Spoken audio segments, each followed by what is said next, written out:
Sarah Mitchell reviewed reports when Robert Harrison approached with a cruel smile. "Sarah, pack your things. You're fired." Sarah's hand moved to her belly in shock. "What? Robert, I don't understand. My performance reviews are excellent." "Budget cuts," Robert said coldly. "We can't afford dead weight anymore." His eyes lingered on her pregnant belly with disgust. Sarah stood up, trembling with anger. "You can't fire me for being pregnant. That's illegal. I'm firing you for poor performance. The pregnancy is just unfortunate timing." Robert sneered with satisfaction. Linda Thompson stepped forward. "Robert, this isn't right. Sarah's our best analyst." "Linda, unless you want to join her, get back to work." Robert's voice boomed threateningly. Sarah began packing with shaking hands, tears streaming down her face as colleagues watched helplessly. "Security will escort you out," Robert announced. "Good luck finding another job in your condition." Sarah broke down in her car, sobbing uncontrollably. Everything they'd worked for was crumbling. She drove home through blurred tears, her mind racing with fear and uncertainty. Sarah walked to their front door like she was carrying the weight of the world. She collapsed on the couch, holding her belly as sobs racked her body.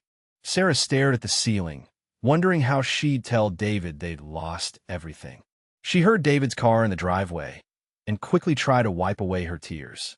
"Sarah, I'm home," David called out cheerfully, carrying takeout bags and flowers for his pregnant wife. David stopped mid-step when he saw Sarah's tear-stained face. The bags dropped from his hands. Sarah looked up at him, her eyes red and swollen from crying, unable to speak. David's face filled with worry as he approached slowly. Something terrible had happened. He knelt beside her, his voice soft but filled with concern. "What happened? Where are you watching from?" Drop a comment and hit like if you need to know what happens next. Subscribe for more incredible stories. 3 months earlier, Sarah Mitchell walked confidently into Henderson Financial Services, her auburn hair catching the morning light. She was known as the rising star of the analytics department, with 4 years of flawless performance reviews and a reputation for exceeding every quarterly target. Her colleagues respected her dedication, and even Robert Harrison seemed impressed by her work ethic and innovative approaches to complex financial models that had saved the company millions. Sarah stood before the quarterly presentation, confidently explaining her analysis to the senior management team. "Based on these projections, we can increase client portfolio efficiency by 15%, she announced, clicking through her meticulously prepared slides. Robert nodded approvingly from the back of the room, and her colleagues exchanged impressed glances. This presentation would surely secure her the promotion to senior analyst that had been promised for months, and everyone in the room knew she deserved it. That evening, Sarah and David prepared dinner together in their cozy kitchen, laughing about their day. David worked in what he described as corporate consulting, though he was always vague about the specifics. Sarah never pressed for details, trusting that he would share when ready. Their conversations flowed naturally between work achievements, future dreams, and the small joys of married life. The atmosphere was filled with love and contentment as they planned their weekend hiking trip and discussed redecorating their spare room. 2 weeks later, Sarah sat on their living room couch, holding a pregnancy test with trembling hands. The 2 pink lines seemed to glow in the soft lamplight. "David," she whispered, her voice filled with wonder and excitement. He looked up from his laptop, and when their eyes met, she simply held up the test. His face transformed with pure joy as the realization hit him. They had been trying for a baby for over a year, and this moment felt like a miracle they had been praying for through countless months of hope and disappointment. David jumped up and swept Sarah into his arms, spinning her around gently before setting her down and kneeling to place his hand on her still flat stomach. "Hello there, little one," he whispered softly, his eyes glistening with unshed tears. Sarah ran her fingers through his hair, overwhelmed with happiness. They spent the evening making lists of baby names, discussing nursery colors, and dreaming about their future as a family of 3. Everything felt perfect and full of promise, and they fell asleep that night wrapped in each other's arms, planning their beautiful future. The next morning at work, Sarah practically glowed with her secret. She decided to wait until after the first trimester to share the news, but the joy was hard to contain. Her work remained impeccable, perhaps even better than before, fueled by the excitement of building a future for their growing family. She found herself unconsciously placing her hand on her stomach during meetings, imagining the day she could finally announce the wonderful news to her colleagues and watch their faces light up with happiness. During a team meeting, Robert was discussing upcoming project assignments when he made an offhand comment that made Sarah's stomach tighten. "We need people who can commit fully to these long-term projects," he said, his eyes briefly scanning the room. "Not employees who might become distracted by other responsibilities." The comment seemed general enough, but something in his tone made Sarah shift uncomfortably in her seat, though she couldn't quite put her finger on why it bothered her. A few days later, Sarah overheard Robert talking to a male colleague near the coffee machine. "You know how it is with these young women," he said with a dismissive chuckle. "They start out ambitious, but then life happens and they become more of a burden than an asset. Company invests in training them, and then they just disappear." Sarah pretended to check her phone as she walked past, but her heart was racing. Was he talking about someone specific, or was this just his general attitude toward women? Sarah sat at her desk, trying to focus on her work, but unable to shake the uncomfortable feeling from Robert's recent comments. Linda approached with a concerned expression. "Hey, you okay? You seemed a bit off today," Linda asked quietly. Sarah forced a smile and nodded, not wanting to voice her growing unease. She told herself she was probably overthinking things, that the pregnancy hormones were making her more sensitive than usual.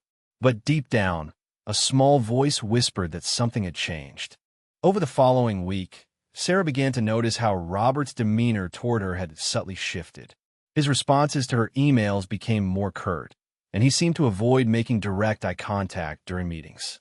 When she contributed ideas, he would acknowledge them with a brief nod before quickly moving on to someone else's input.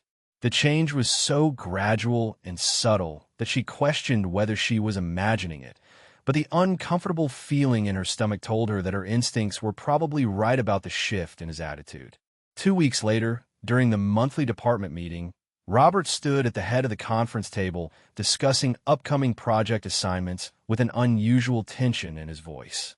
"This assignment requires someone who can travel extensively and work overtime without restrictions," he announced, his eyes deliberately avoiding Sarah's direction.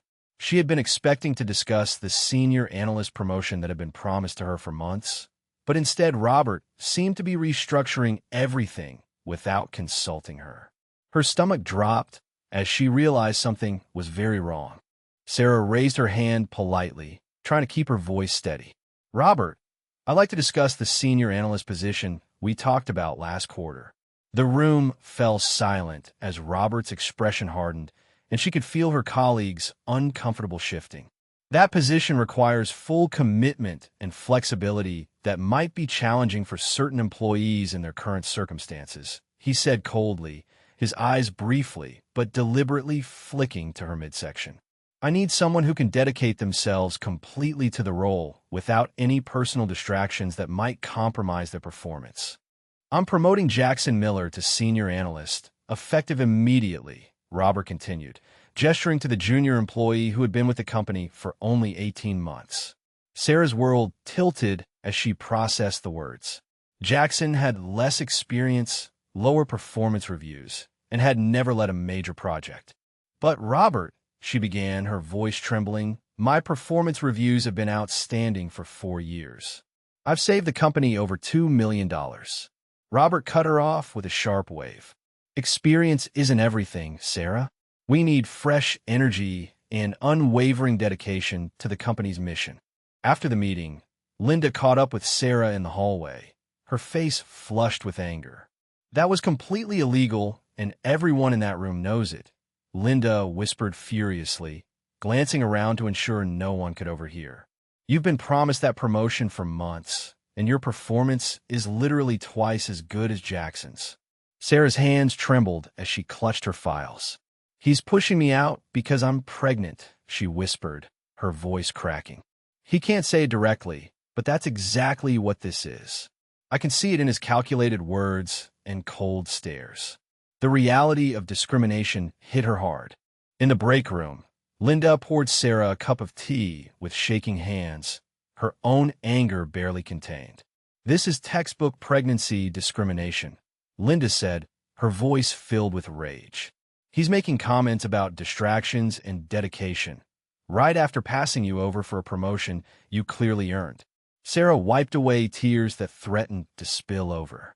"What can I do? He's careful never to mention pregnancy directly. It's all coded language and implications." Linda grabbed Sarah's hand supportively. "We document everything. Every comment, every meeting, every email. I'll be your witness. You're not going through this alone, and we're going to make sure he can't get away with this." Back at her desk, Sarah pulled up her performance reviews from the past 4 years, each one glowing with praise and exceeding expectations in every category. She had consistently outperformed Jackson and every other analyst in the department. Her client satisfaction scores were the highest, and she had single-handedly secured 3 major accounts that brought millions in revenue. The evidence was overwhelming. This promotion had been stolen from her, and the only thing that had changed was her pregnancy, which Robert had somehow figured out despite her efforts to keep it private. Determined to fight for herself and her future, Sarah knocked on Robert's office door that afternoon. "Robert, I need to understand why Jackson was chosen over me for the senior analyst position." Robert barely looked up from his computer screen, his dismissive attitude immediately apparent. "Jackson brings fresh perspective and energy to the role," he replied with calculated indifference. "Perhaps you should focus on the responsibilities you can realistically handle instead of reaching for positions that might overwhelm you in your current situation." The condescending tone made Sarah's blood boil with righteous anger. Robert leaned back in his chair with a satisfied smirk, clearly enjoying his position of power over her. "You know, Sarah, sometimes life has a way of redirecting our priorities and showing us what really matters," he said, his tone dripping with false concern and barely concealed malice. "What seems like a career disappointment might actually be life preparing you for more important and fulfilling roles at home with your family." The words hit Sarah like a slap across the face. He was essentially telling her that her place was no longer in the office, and his pleasure in delivering this crushing message was sickeningly obvious. Sarah returned to her desk, feeling humiliated, defeated, and angry at the blatant injustice she had just experienced. Her colleagues had witnessed the unfair treatment, and their sympathetic glances only made the situation more embarrassing and isolating. She had worked harder than anyone in the department, had the best track record, and had been explicitly promised this promotion multiple times. Now, it was gone, handed to someone significantly less qualified simply because she was expecting a baby, and everyone in the office knew exactly why it had happened. The final devastating blow came in an email announcement sent to the entire department later that afternoon. "Congratulations to Jackson Miller on his promotion to senior analyst.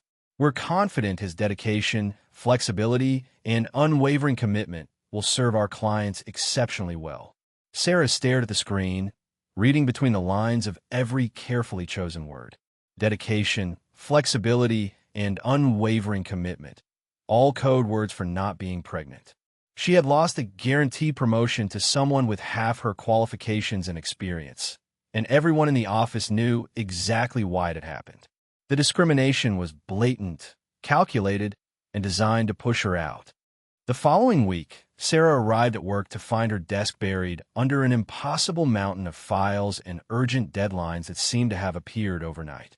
Robert had systematically reassigned work from 3 different departing colleagues directly to her, creating a workload that would be challenging for a full team, let alone one pregnant woman.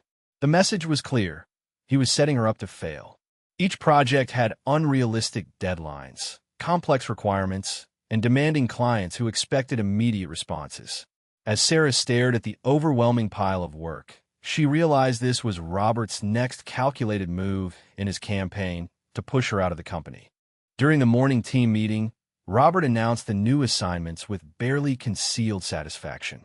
Sarah will be taking over the Henderson merger analysis, the Peterson audit review, and the Morrison restructuring project, he declared, ignoring the shocked expressions around the table.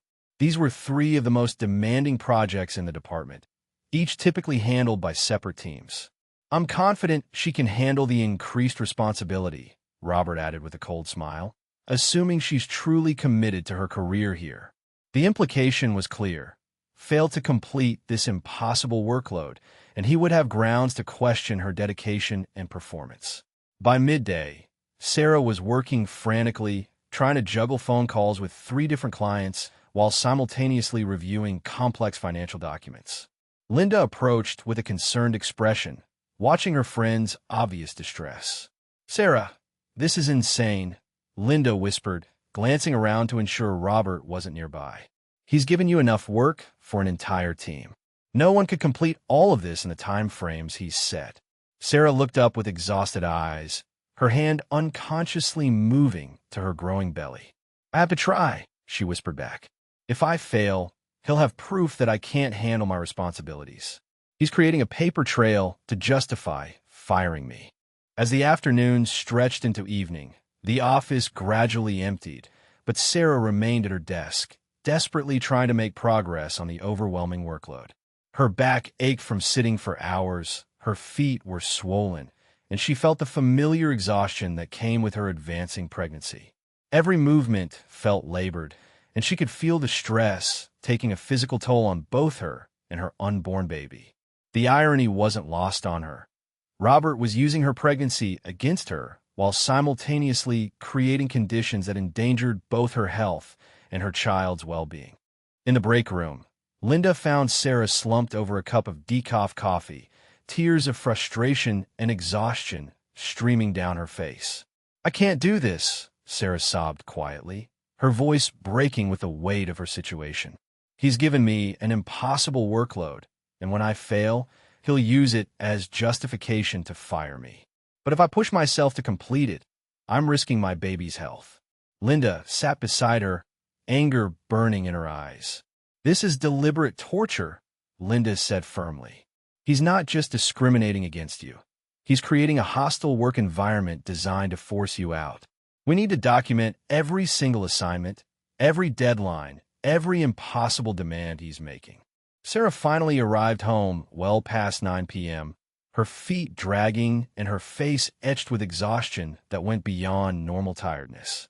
David was waiting in the living room, his expression filled with worry as he took in her haggard appearance. "Sweetheart, you look completely drained," he said gently, helping her to the couch and kneeling to remove her shoes. "What's going on at work? You've been staying later and later, and you're coming home more stressed each day." Sarah leaned back against the cushions, feeling the weight of her situation pressing down on her like a physical burden she could no longer carry alone.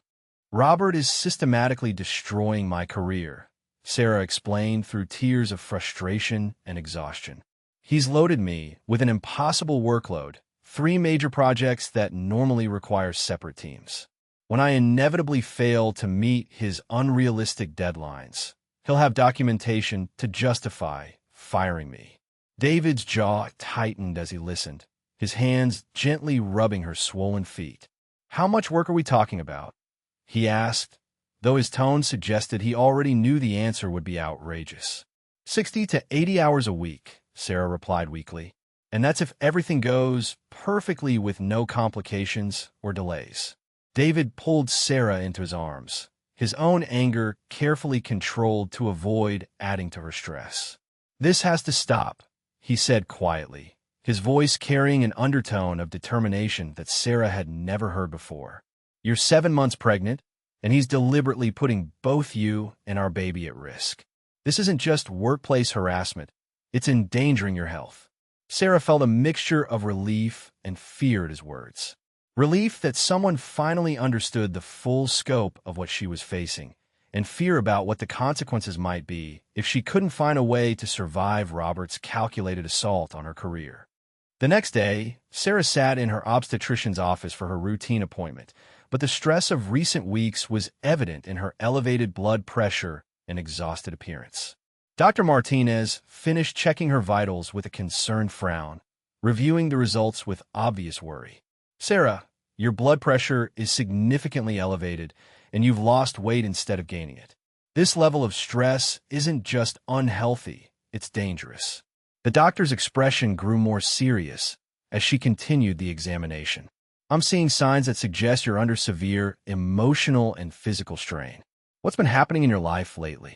Dr. Martinez set down her clipboard and looked directly at Sarah with grave concern. I need to be very clear with you. The level of stress you're experiencing can lead to serious complications, including preeclampsia, premature labor, or placental abruption. Any of these could be life-threatening for both you and your baby. Sarah's face paled as the doctor continued. If you don't find a way to reduce this stress immediately, we could be looking at an emergency situation. Your body is sending clear warning signals, and we need to take them seriously before something irreversible happens. The morning after her doctor's appointment, Sarah sat at her desk, trying to focus on the overwhelming workload while her doctor's warnings about stress-related complications echoed in her mind. Her hands trembled slightly as she reviewed financial reports, the stress physically manifesting in ways she could no longer ignore or hide from her colleagues. Robert approached with yet another stack of urgent documents, his expression showing no concern for her obvious distress and deteriorating condition. "These need to be completed by end of day," he announced coldly, dropping the files on her already cluttered desk. "The client is expecting preliminary results, and any delays will reflect poorly on your performance evaluation and future with this company." During the team meeting, Robert singled Sarah out with particular cruelty, his voice carrying across the room for everyone to hear and witness her public humiliation. "Sarah, your progress on the Henderson project seems to be lagging significantly behind expectations," he stated with false concern, knowing full well that the timeline he had set was completely impossible for any one person to achieve. "I hope you understand that client satisfaction is our absolute top priority, and we cannot afford any personal limitations or distractions to compromise our professional standards and reputation." The room fell silent as colleagues exchanged uncomfortable glances, witnessing the deliberate humiliation of someone they respected while knowing they were powerless to intervene without risking their own positions and job security. By afternoon, Sarah was working at a frantic, unsustainable pace, sweat beading on her forehead despite the office's air conditioning and her obvious physical distress. Her pregnancy symptoms were worsening dramatically under the extreme stress, constant nausea, frequent dizziness, and severe fatigue that made concentration and clear thinking nearly impossible. Every phone call felt like a monumental effort that drained her remaining energy, and she could feel her blood pressure rising dangerously with each impossible deadline Robert had deliberately imposed. The cruel irony was devastating. The harder she worked to prove herself capable and dedicated, the more her health deteriorated, giving Robert exactly the ammunition and documentation he needed to question her capabilities. During what should have been her lunch break, Sarah stood up too quickly from her desk and felt the room spin violently around her, forcing her to grab the edge of her workspace for support to avoid collapsing completely. Linda immediately rushed to her side, her face filled with alarm and genuine fear at seeing her friend's deteriorating physical condition. "Sarah, you're pale as a ghost and shaking," Linda whispered urgently, steadying her with a supportive arm around her shoulders. "This is exactly what your doctor warned you about yesterday. You absolutely have to stop this madness before something terrible and irreversible happens to you or the baby." Sarah nodded weakly, knowing Linda was completely right, but feeling trapped between protecting her health and losing her livelihood in an economy where pregnant women face systematic discrimination and limited options. Late that afternoon, Robert called Sarah into his office with an expression of calculated satisfaction and barely concealed triumph that made her stomach turn with dread. "I've been carefully reviewing your recent performance metrics, and I'm deeply concerned about your ability to meet our established standards and client expectations," he began, his tone dripping with false concern and professional formality. "The quality of your work has declined noticeably, You're consistently missing critical deadlines. And frankly, you seem perpetually distracted and unable to handle the basic responsibilities we've entrusted to you. Sarah stood before his desk, swaying slightly from exhaustion and dangerous stress levels, slowly realizing that every symptom of the impossible workload he had deliberately created was now being systematically used as carefully documented evidence against her competence and professional commitment. Robert leaned forward across his desk, pulling out a folder thick with documentation he had been carefully building against her for weeks. I have here multiple instances of missed deadlines, client complaints about delayed responses, and quality issues that simply cannot continue. He continued with mock professionalism, his cold gray eyes gleaming with satisfaction. Additionally, your recent absences and apparent inability to maintain focus during critical meetings have become a significant concern for the entire department. Sarah's heart pounded as she realized this was it. He had been methodically building a case against her, documenting every symptom of the stress he had deliberately created through impossible workloads and systematic harassment. Robert stood up behind his desk, assuming a position of complete authority and control over her professional fate. Given these documented performance issues and your apparent inability to fulfill your basic job requirements, I'm afraid we have no choice but to terminate your employment, effective immediately, he announced with practiced formality, as if reading from a script he had rehearsed for this exact moment. This decision is based purely on performance metrics and has nothing to do with any personal circumstances. The carefully chosen words were designed to provide legal protection while everyone in the room knew the real reason. Sarah felt the blood drain from her face as the reality of unemployment, while 8 months pregnant, crashed over her like a devastating wave. "But Robert, you know this isn't fair," Sarah managed to whisper through her shock and disbelief, her voice barely audible as she struggled to process what was happening to her career and financial security. "My 4 years of excellent reviews speak for themselves. The workload you assigned was impossible for anyone to complete." Robert waved his hand dismissively, cutting off her desperate attempt to defend herself and her professional reputation. "The decision is final, Sarah. Security will escort you out, and your personal belongings will be sent to you within the week," he replied coldly, his satisfaction and her destruction barely concealed behind a mask of professional indifference. "I suggest you focus on other priorities now." Sarah walked through the office in a daze of shock and humiliation, barely aware of her surroundings as the reality of her situation began to sink in. Linda attempted to approach and offer support, but Robert emerged from his office to ensure his victim was properly escorted out without any interference from sympathetic colleagues. "Linda, unless you want to join her, I suggest you return to your desk immediately," he barked, his voice carrying a clear threat that silenced any potential support. The other employees watched helplessly as their respected colleague was marched toward the exit, knowing they were witnessing a gross injustice, but powerless to intervene without risking their own livelihoods in an uncertain economy. Sarah walked slowly across the parking lot toward her car, her shoulders slumped in complete defeat as tears of humiliation and fear streamed down her face uncontrollably. 8 months pregnant, unemployed, with a mortgage to pay and a baby coming soon. Her worst nightmare had become reality through one man's calculated cruelty and systematic discrimination. From his office window high above, Robert watched her retreat with undisguised satisfaction and triumph, believing he had successfully solved what he considered a problem employee. He smiled smugly to himself, completely unaware that his moment of victory would soon become the beginning of his complete professional destruction.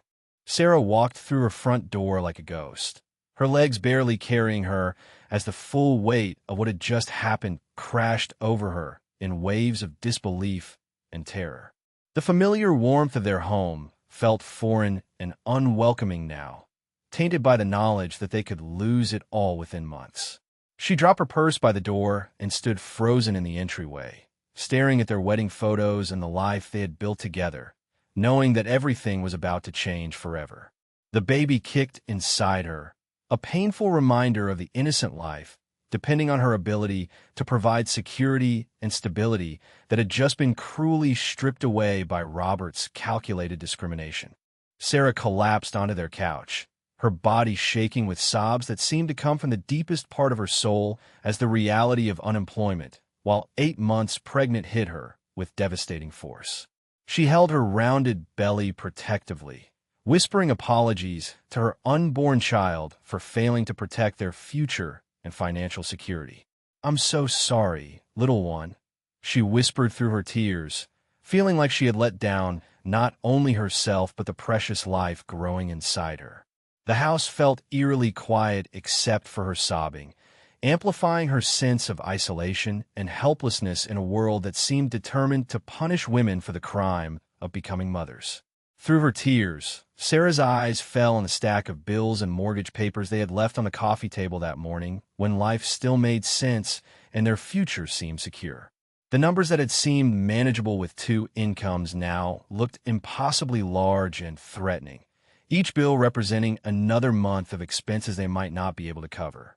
Their savings would last maybe 3 months if they were extremely careful, but no one would hire a woman so close to giving birth, and maternity leave without employment benefits would drain their resources completely. The mathematical reality of their situation was as crushing as the emotional devastation she was experiencing.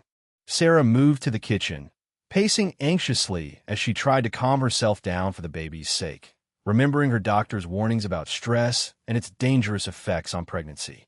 She placed both hands on her belly, feeling her child's movements and trying to steady her breathing, but the panic kept rising in her chest like a tide she couldn't control. "We'll figure this out," she whispered to her unborn baby, though she had no idea how they would manage financially or emotionally. The irony was heartbreaking. She was trying to protect her child from stress while drowning in circumstances that made stress unavoidable, trapped in a cycle that felt impossible to break. Standing at their living room window, Sarah looked out at their quiet suburban neighborhood where other families were living normal lives, coming home from work, playing with their children, secure in their routines and financial stability. She wondered how many of those women had faced the same discrimination she was experiencing, how many had been forced to choose between their careers and their families because of employers like Robert. The American dream that had once felt within reach now seemed like a cruel illusion, reserved for those who didn't have the audacity to get pregnant while trying to maintain professional careers and contribute to their family's financial well-being. The front door opened and David entered with his usual evening cheerfulness, carrying flowers and takeout from their favorite restaurant, completely unaware of the catastrophe that had befallen their carefully planned life. "Sarah, I brought dinner and those flowers you love," he called out happily, his voice filled with the contentment of a man who believed his family was secure and protected. His cheerful expression immediately transformed to alarm when he saw Sarah's tear-stained face and the devastating sadness in her eyes. The flowers and food suddenly seemed absurdly inappropriate for the magnitude of what she was about to tell him, symbols of a normal life that no longer existed. David immediately dropped everything and rushed to Sarah's side, his face filled with alarm and protective concern as he took in her obvious distress and emotional devastation. "Sweetheart, what happened? You look absolutely devastated," he said gently, pulling her into his arms and holding her close as she dissolved into fresh tears against his chest. His mind raced through possibilities. Had something happened to the baby? Her family? An accident? Nothing could have prepared him for what she was about to tell him. The news that would shatter their sense of security and change the trajectory of their lives forever. His gentle brown eyes searched her face desperately, trying to understand the magnitude of whatever had caused such profound grief.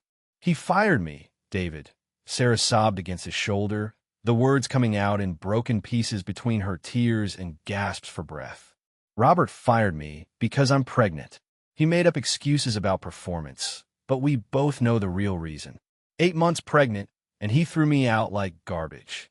David's body tensed as he processed her words, his jaw tightening with barely controlled emotion, though he tried to remain calm for her sake. "He gave me impossible workloads, set me up to fail," humiliated me in front of everyone, and then used my stress symptoms as evidence that I couldn't do my job," she continued, each word causing David's hands to clench tighter as he held her. Hours later, after David had comforted Sarah and helped her process the devastating events of the day, she finally fell into an exhausted sleep, emotionally and physically drained from the trauma of losing her job. David sat beside her in their bed, watching her peaceful face and gently stroking her hair as she slept, his mind racing with thoughts and emotions he was careful not to express while she was awake. The stress lines on her face were still visible even in sleep, and he could see how the day's events had taken a toll on both her and their unborn child. His gentle brown eyes hardened with determination as he made a decision about what needed to be done to protect his family. Once he was certain Sarah was deeply asleep, David quietly slipped out of their bedroom and moved to the living room, pulling out his phone with careful, deliberate movements. He scrolled through his contacts until he found a number he rarely used, his finger hovering over it for just a moment before pressing call. "It's me," he said quietly into the phone, his voice carrying an authority and confidence that would have surprised Sarah if she had heard it. "I need you to pull everything you can find on Robert Harrison at Henderson Financial Services. Everything, employment history, financial records, personal information. And I need it first thing tomorrow morning." The next morning, David moved quietly around their bedroom with unusual purpose and precision, carefully selecting an expensive charcoal gray suit that Sarah had always wondered about but never seen him wear. The tailoring was impeccable, clearly custom-made, and far more expensive than anything his consulting work should have afforded. Yet he wore it with the natural confidence of someone accustomed to positions of power and authority. As he adjusted his tie in the mirror, his reflection showed a man transformed. Gone was the gentle, laid-back husband Sarah knew, replaced by someone who radiated executive presence and quiet authority. His entire demeanor had shifted overnight, as if he was preparing for a role Sarah had never seen him play, and the change was both subtle and profound. Sarah was making coffee in the kitchen when David entered, and she did a double take at his appearance, barely recognizing the man she had married in this polished, corporate version of himself. "Wow, that's quite a suit," she said with surprise, taking in the expensive fabric and perfect fit that spoke of custom tailoring and significant money. "I don't think I've ever seen you dressed so formally. Do you have an important client meeting today?" David kissed her forehead gently, his touch still tender despite his transformed appearance.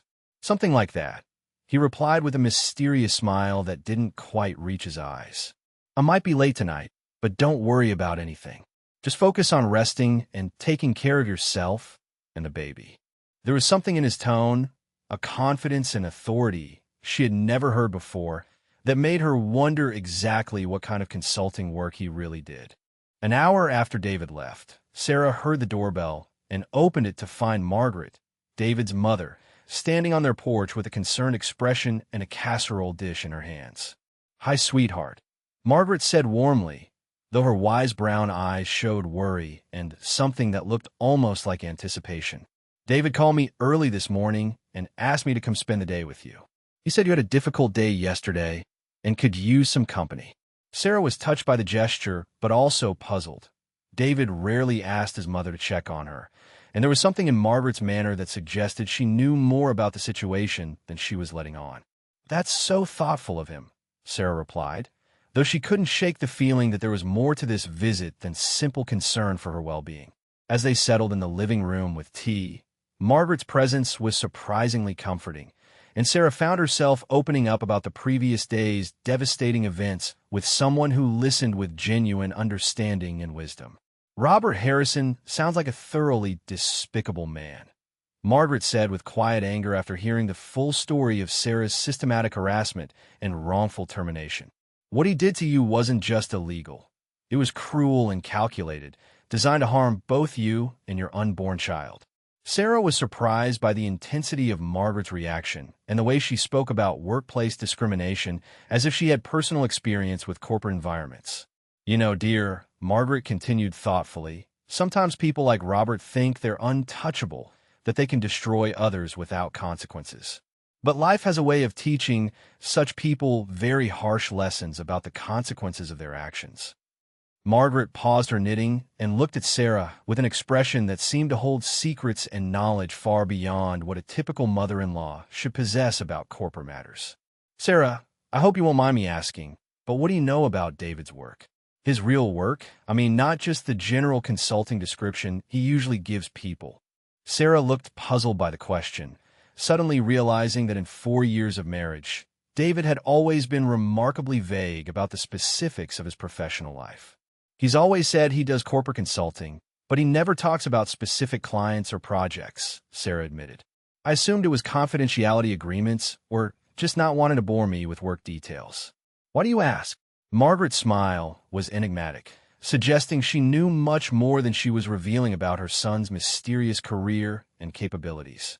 Meanwhile, across the city, David pulled up to the Henderson Financial Services building in a sleek black Mercedes that Sarah had never seen before, the kind of executive vehicle that suggested serious corporate power and unlimited resources.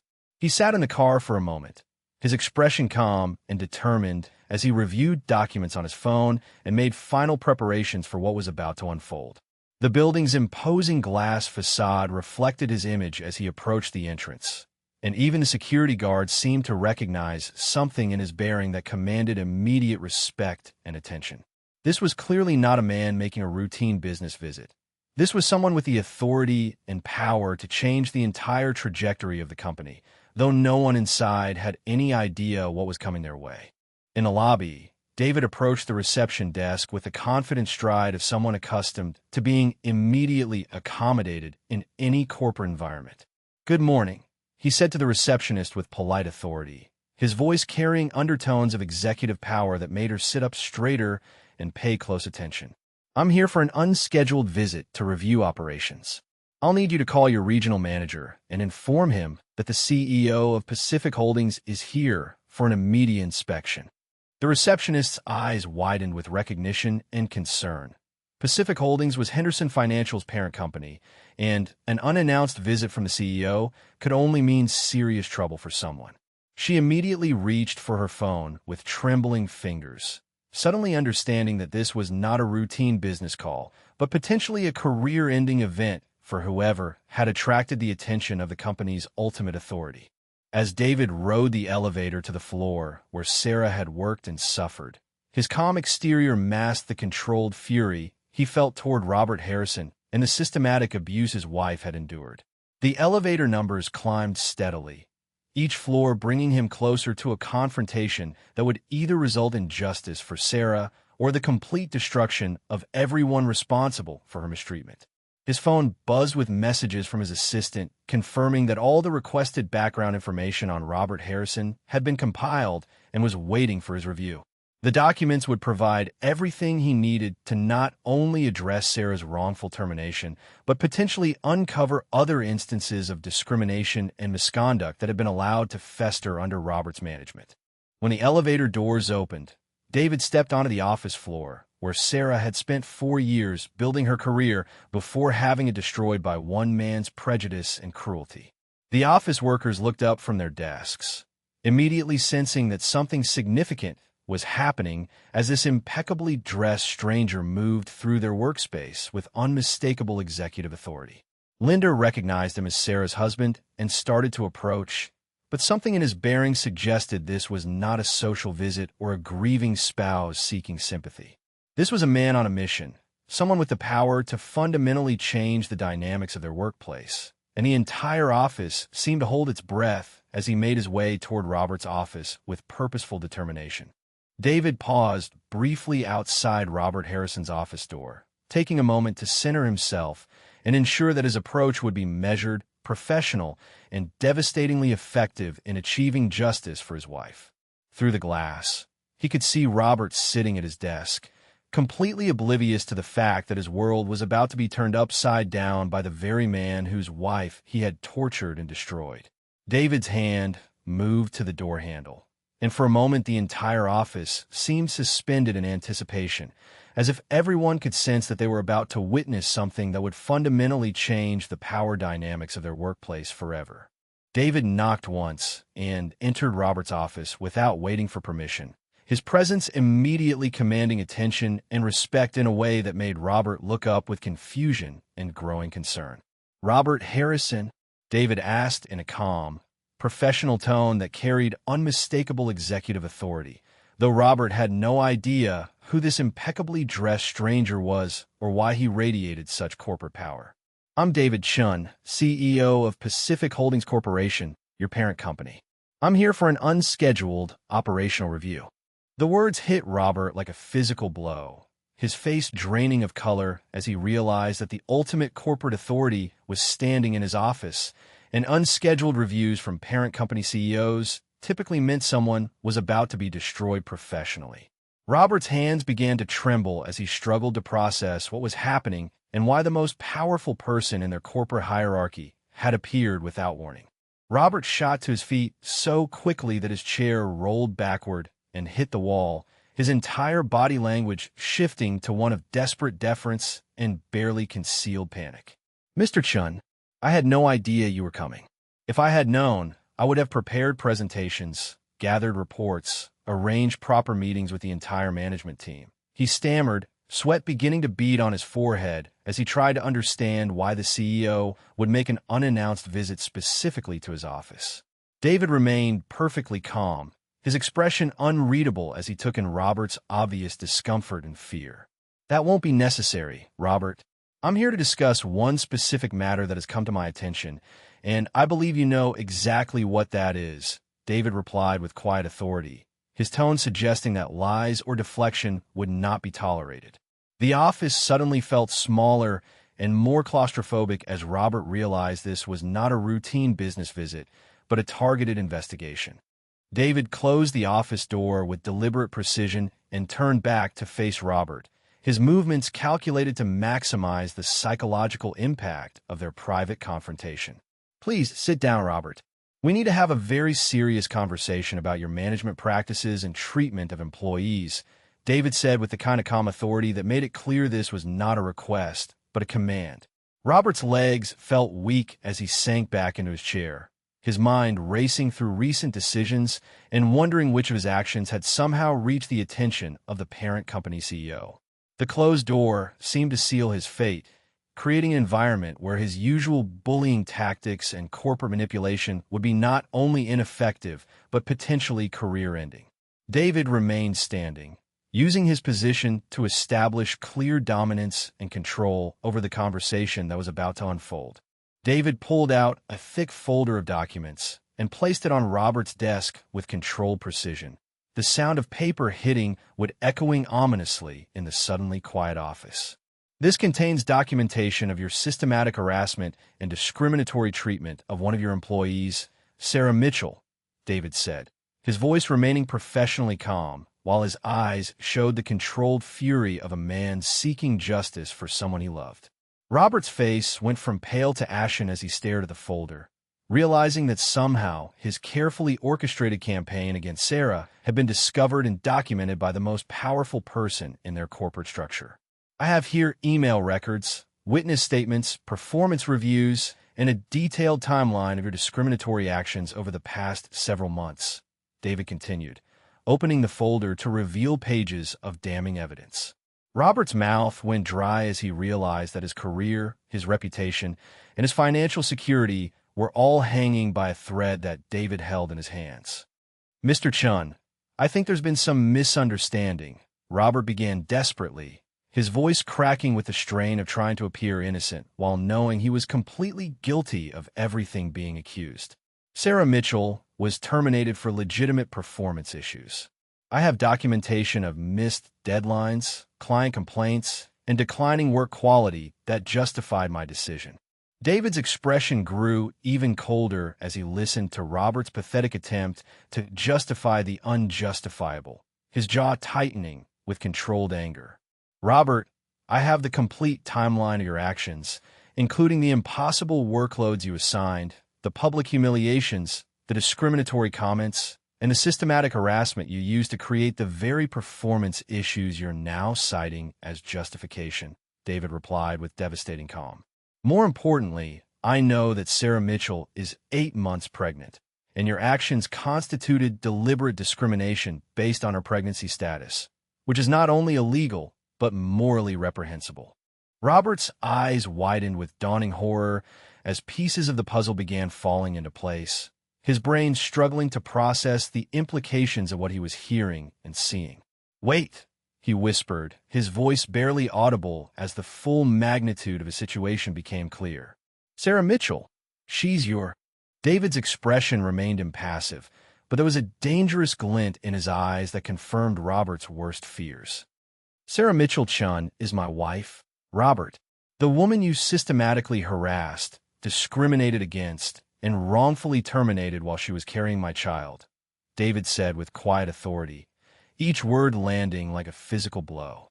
Robert felt the world spinning around him as he realized he had unknowingly declared war on the most powerful person in their corporate hierarchy, destroying the career of the CEO's pregnant wife, and creating a situation that would have devastating consequences for everyone involved in the harassment and discrimination. Robert began hyperventilating as the full implications of his actions crashed over him like a tsunami of professional and legal consequences that would destroy everything he had worked to build. "Mr. Chun, I swear I had no idea. If I had known who she was, I would never have. Please, you have to understand, I was just trying to maintain departmental efficiency and—" David raised his hand to stop the pathetic flow of excuses and desperate pleading. "Robert, your ignorance of my relationship to Sarah doesn't excuse your illegal discrimination and harassment. You destroyed the career of one of your most talented employees because she was pregnant, and you did it with deliberate cruelty and systematic abuse," David said with the kind of cold authority that made it clear no amount of begging would change what was about to happen. Robert's entire body was shaking now as he realized that his career was over and that the legal and financial consequences would likely destroy his life completely. David opened the folder wider and spread out additional documents that showed the full scope of Robert's discriminatory behavior, each page representing another nail in the coffin of his career and reputation. Here we have email communications where you assigned Sarah workloads that were physically impossible for one person to complete, witness statement from colleagues who observed your discriminatory comments, and medical documentation showing the stress-related health complications your harassment caused to both Sarah and our unborn child, David explained with prosecutorial precision. Robert stared at the documents with growing horror, recognizing his own emails and remembering each instance of harassment that had seemed so clever and untraceable at the time. The legal department is already preparing both criminal charges for workplace harassment and civil lawsuits for discrimination, emotional distress, and medical damages, David continued.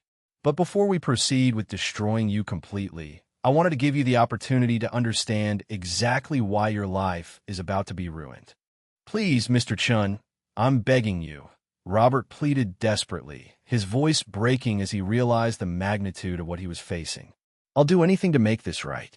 I'll reinstate Sarah immediately, give her a promotion, pay damages, whatever you want. Please don't destroy my career and my life over this misunderstanding. David's expression remained unchanged, showing no mercy or willingness to negotiate with someone who had deliberately tormented his pregnant wife. Robert, this wasn't a misunderstanding. It was calculated cruelty directed at a vulnerable woman who was trying to balance her career with starting a family, David replied with cold finality. You had multiple opportunities to treat Sarah with basic human dignity, and instead you chose to systematically destroy her for the crime of being pregnant. The consequences you're about to face are entirely the result of your own choices and actions. Robert continued to beg and plead, but David's expression made it clear that no amount of desperation would change what was coming. David gathered his documents and prepared to leave, his mission of confronting Robert complete and his next steps already planned with military precision. Security will be here within minutes to escort you from the building, and your termination paperwork is already being processed, David announced with the same professional calm he had maintained throughout the devastating confrontation. Your access to company systems has been revoked. Your benefits are terminated immediately, and you'll be hearing from our legal team regarding both criminal charges and civil litigation within a week. Robert sat slumped in his chair, completely defeated and destroyed, the weight of his actions finally catching up with him in the most catastrophic way possible. As David reached the door, he paused and looked back at the broken man who had tortured his wife.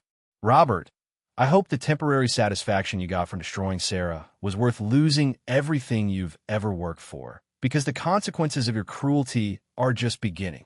David strode into the main conference room, with Robert stumbling behind him, still desperately trying to salvage what remained of his shattered career and reputation.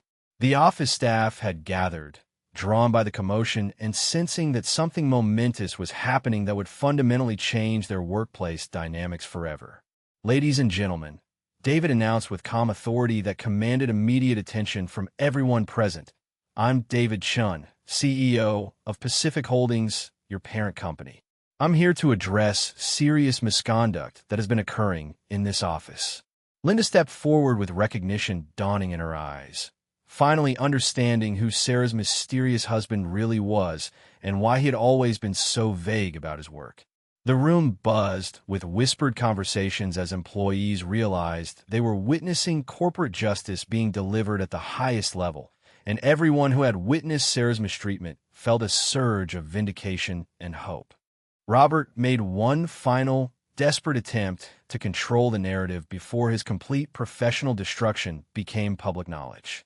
"Mr. Chun, please, let's discuss this privately.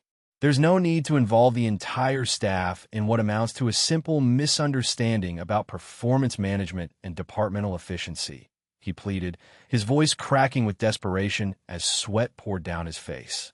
David opened the folder of evidence and began laying out documents on the conference table for everyone to see, his actions deliberate and methodical. "This isn't a private matter, Robert. Your discriminatory behavior affected this entire office, and everyone here deserves to know the truth about what's been happening under your management," David replied with devastating calm. "These documents show a pattern of illegal harassment, pregnancy discrimination, and systematic abuse of power that endangered both an employee and her unborn child." The room fell completely silent as the magnitude of Robert's misconduct became clear to everyone present. Linda stepped forward, her voice shaking with emotion and years of suppressed anger at the injustices she had witnessed but been powerless to stop. "Mr. Chun, everything you're saying is true. I watched Robert systematically destroy Sarah over the past months, giving her impossible workloads, making discriminatory comments, and humiliating her in front of all of us," she said, her voice growing stronger with each word. "We all knew what was happening was wrong, but we were afraid to speak up because Robert threatened anyone who tried to defend her. Sarah was the best analyst we had, and he destroyed her career because she was pregnant." Other employees began nodding in agreement, finally feeling safe to acknowledge what they had all witnessed and been forced to endure in silence. The room filled with murmurs of support for Sarah and condemnation of Robert's actions, creating a chorus of voices that validated every claim David had made about the toxic environment Robert had created. Robert looked around the room with growing desperation as he realized that every person present had witnessed his discriminatory behavior and was now willing to testify against him publicly. "You don't understand the pressure I was under from upper management to maintain productivity and efficiency," he said weakly, trying to deflect responsibility for his actions onto others. "Sarah's performance was declining, and I had to make difficult decisions about resource allocation and project management." His attempts at justification fell flat as employees exchanged disgusted looks, recognizing his words as the same manipulative rhetoric he had used to justify months of harassment and discrimination. The room's atmosphere turned hostile toward Robert as his former subordinates realized they no longer had to fear his retaliation and could finally speak truth about his abusive management style.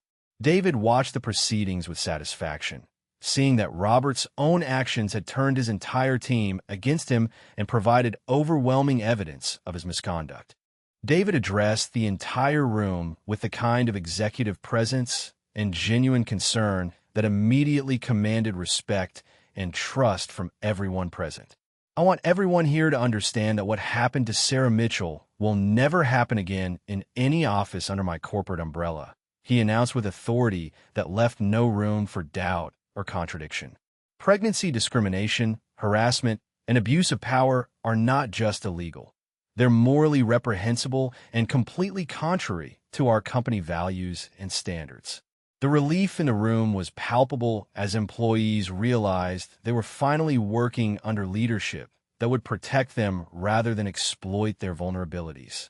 Effective immediately, we'll be implementing comprehensive anti-discrimination policies, anonymous reporting systems, and regular training to ensure every employee understands their rights and protections, David continued. The contrast between David's supportive leadership style and Robert's toxic management approach was stark and immediately apparent to everyone in the room.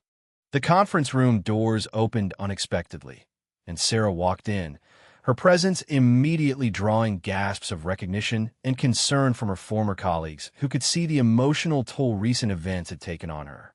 Margaret had driven her to the office after Sarah insisted on coming to face the situation directly rather than hiding at home, while others fought her battles for her. "Sarah," Linda exclaimed, rushing to embrace her friend with tears of relief and joy at seeing her again after the traumatic events of the previous day.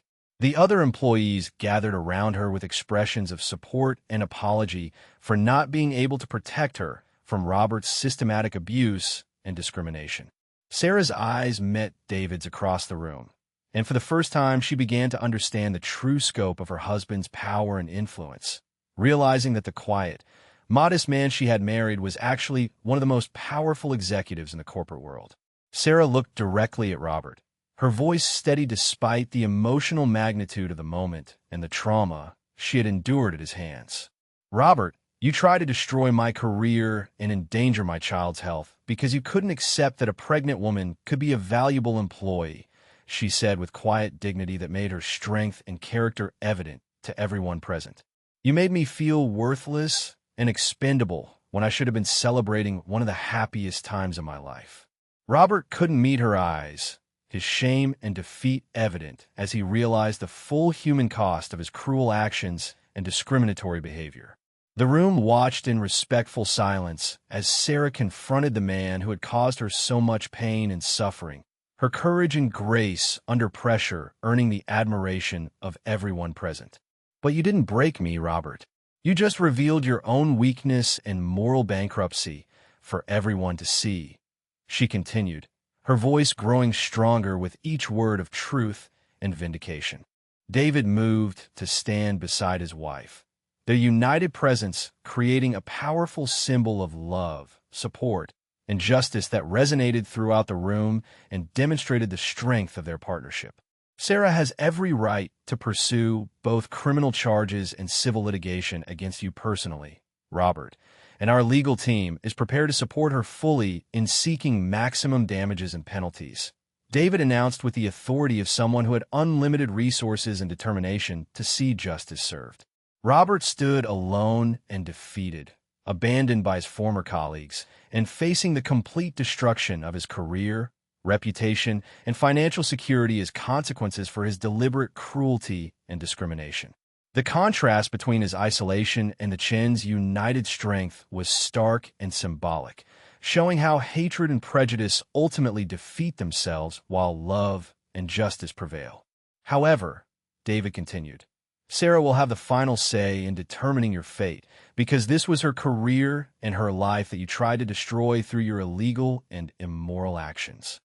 Sarah looked around the room at her former colleagues, then at Robert's defeated figure, and finally at her husband, who had moved heaven and earth to defend her honor and seek justice for the wrong she had suffered.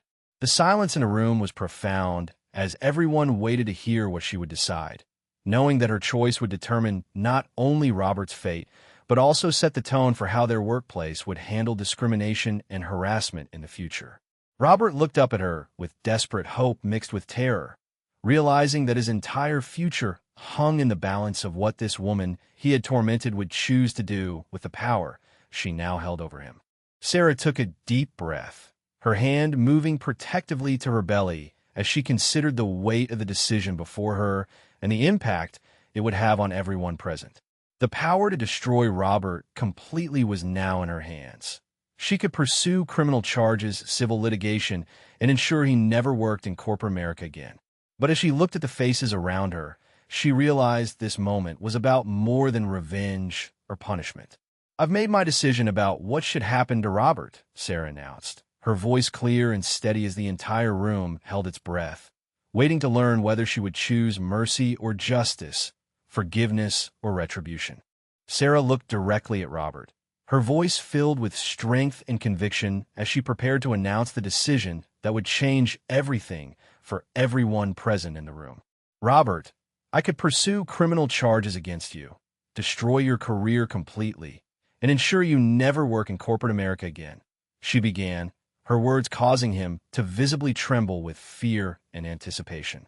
"You systematically harassed me, endangered my unborn child's health, and tried to destroy my professional reputation because of your prejudice against pregnant women."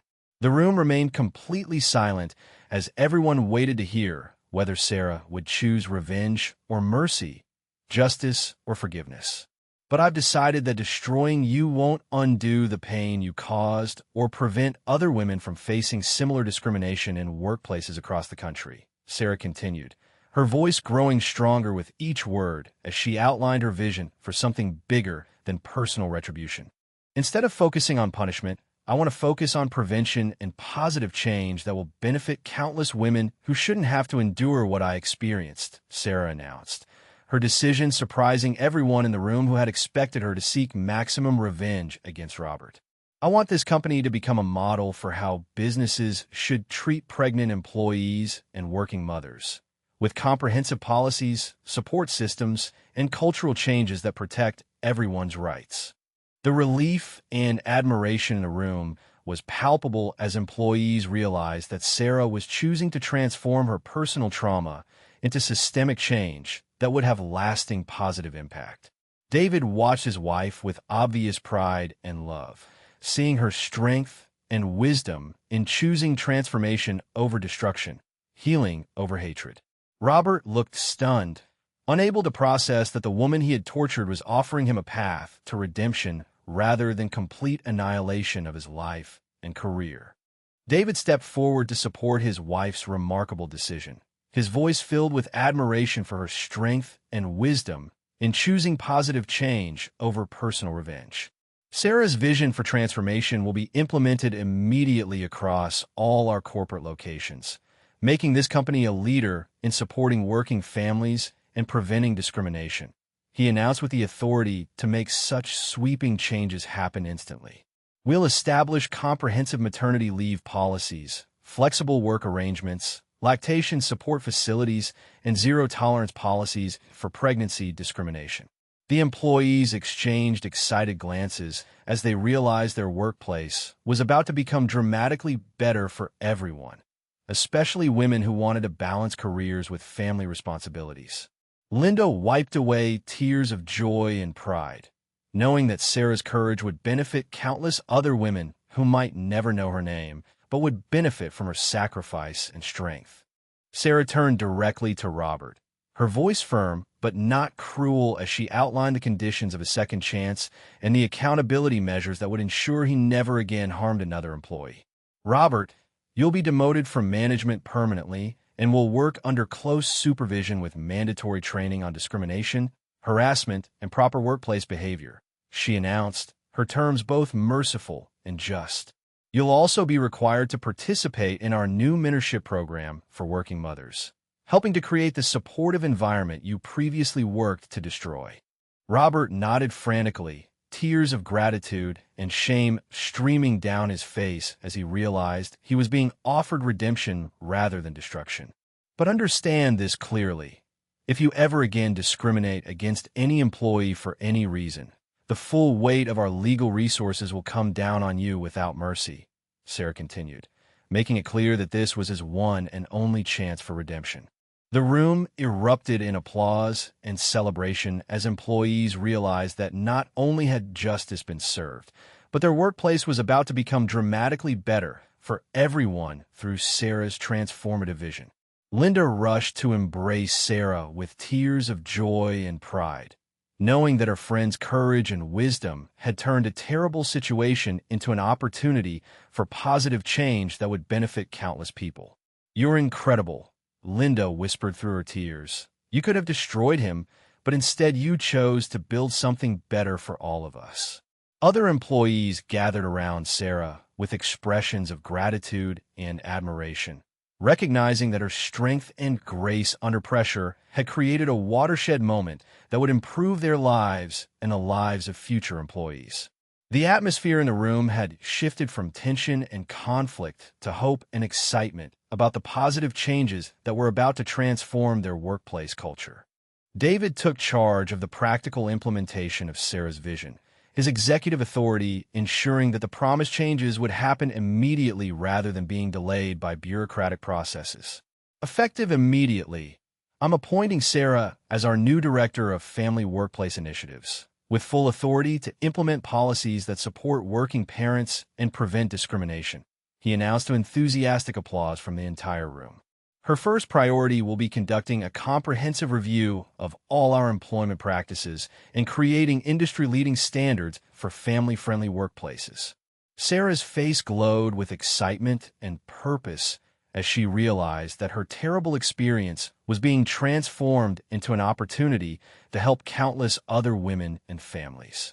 The job title and authority David had just given her represented not just vindication for what she had endured, but a platform to create meaningful change on a scale she had never imagined possible.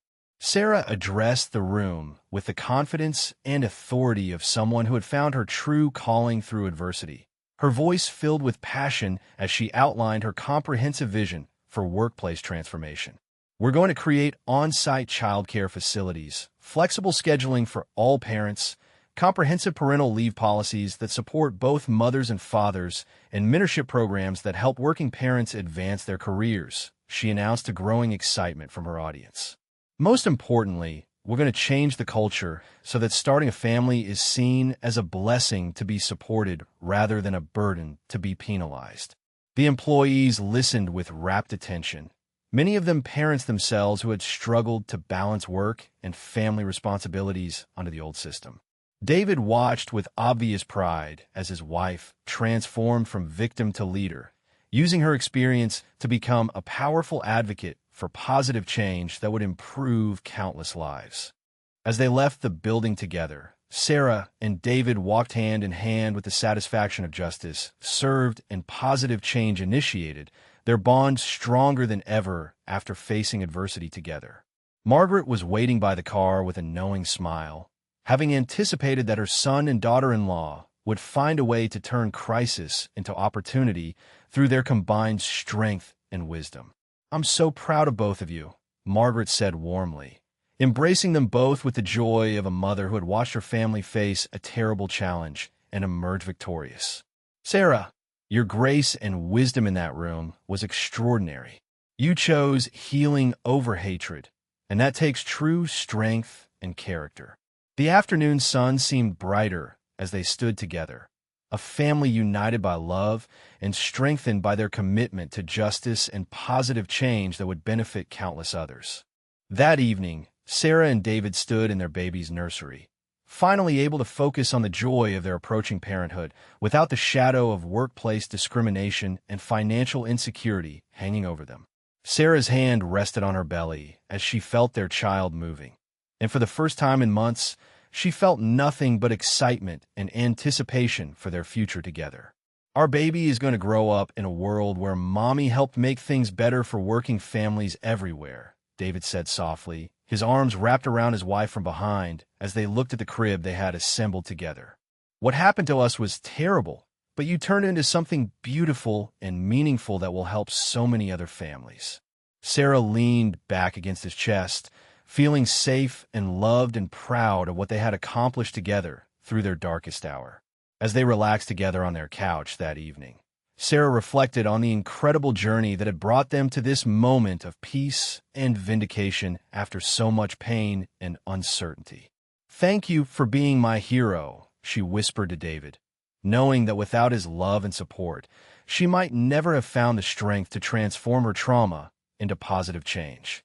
"Thank you for being mine," David replied, recognizing that Sarah's grace and wisdom had taught him that true strength comes not from destroying one's enemies, but from building something better for everyone. Their story had begun with discrimination and harassment, but would end with policy changes and cultural transformation that would protect countless other families from experiencing similar injustice. Hey everyone, what did you think of Sarah's incredible decision? Drop a comment below telling us where you're watching from and whether you would have made the same choice. Don't forget to like this video and subscribe for more amazing stories about triumph over adversity.